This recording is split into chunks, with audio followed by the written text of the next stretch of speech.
Mefibosete, por ser filho de Jonatas e neto do rei Saul, logo Mefibosete também tinha parte da herança daquele rei, porque Mefibosete tinha no sangue a linhagem do rei. Mas aí, um certo dia, vai chegar uma notícia no palácio que o rei Saul, junto com seu filho Jonathan, eles vão morrer em uma batalha.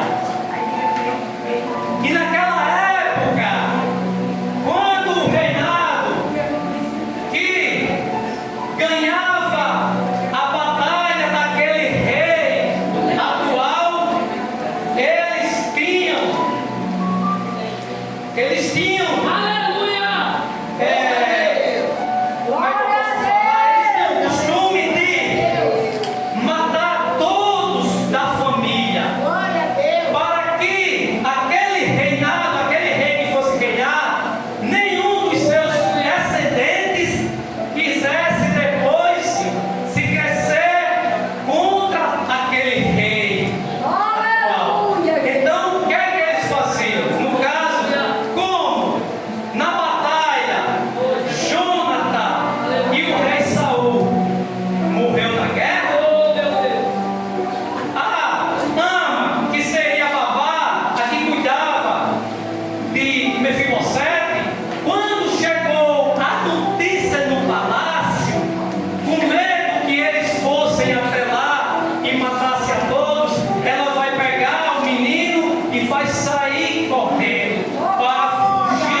dar, eu vou restituir as terras que por direito você tem herança. As terras que por direito era para você ter desfrutado, mas porém, como? Aleluia.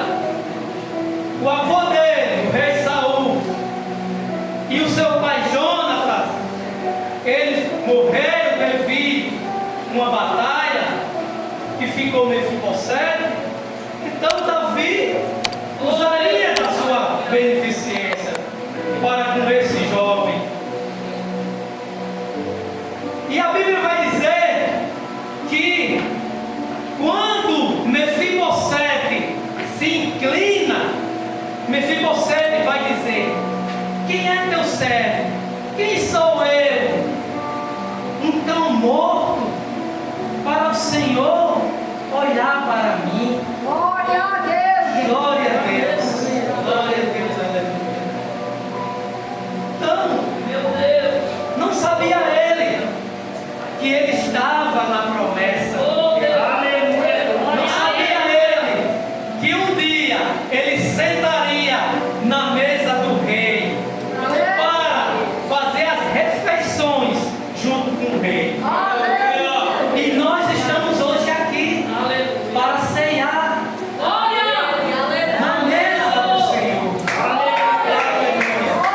Glória a Deus. Aleluia. Essa é uma passagem pequena, Deus, meu Deus. foi até